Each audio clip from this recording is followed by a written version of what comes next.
Well, ladies and gentlemen of YouTube, Heavy Hammer Bushcraft. Um, the weather has done me no favors today, and well, neither has fate, I guess. I came out earlier today. I did an entire video about picking a campsite and looked at a couple different locations here in the yard. Had it worked out great. Everything was good. Like 5 minutes of video. Just a quick little primer because the weather was sketchy. Came back in, took care of some other things, and went to upload it about 30 minutes ago. And apparently my mic or something flaked out and the audio was absolute trash. And now it is raining, and well, yeah. So I guess we're gonna have to do this again next week. But yeah, I just wanted to say that I didn't forget about anybody. I didn't forget about a video. I just got faded out of doing a video today, I guess. So yeah.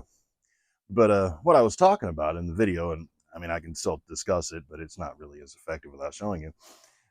When you're choosing a campsite, things you need to consider, things you need to keep in mind. Anything overhead, any deadfall overhead, any dead trees, dead limbs hanging off from trees, anything that could fall and, well, cause you a real serious inconvenience in the middle of the night. Uh, Stay away from that. This time of year, it's really hard to tell because, everything looks dead. So kind of know your surroundings, have a campsite picked out in advance a little bit. But be very mindful of that, and remember that this time of year things can be deceptive like that. It's not always going to be cut and dry as to whether it's dead or not. So if you got a tree that's hanging over, give it a good shake, see if anything falls out. Just try to avoid anything hanging over your campsite really badly. um, Another thing to watch out for: brush piles, old rotted logs, stuff like that. Those can be like homes for snakes, creepy crawlies and stuff like that you don't necessarily want coming into your campsite at night. And if you've got food and if you're warm, things will be attracted to your campsite. So, keep that in mind. Just, watch out. You don't want creepy crawlies and slithering things coming into your camp in the middle of the night.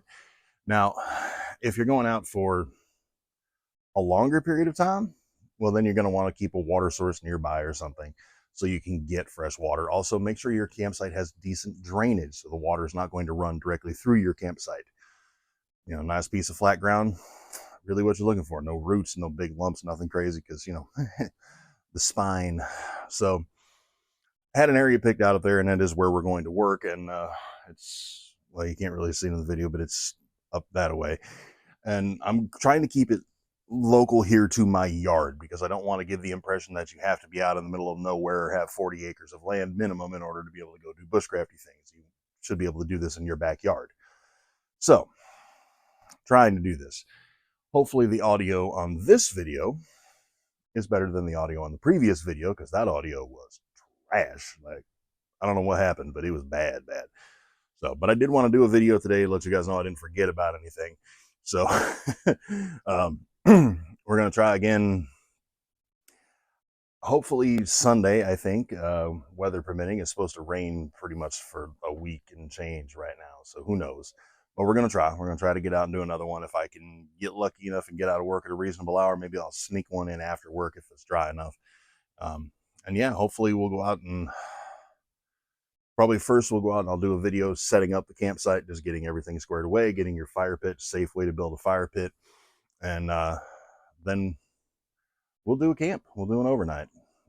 Probably not one of the solo overnight and homemade shelter type things, but we'll set up the tent, we'll set up everything, get everything squared away. We'll discuss what you do in your downtime. When you're not doing anything else, how to work on your skills while you're right there, even if it's only in your backyard, and do a camp, and then probably do a wake up the next morning.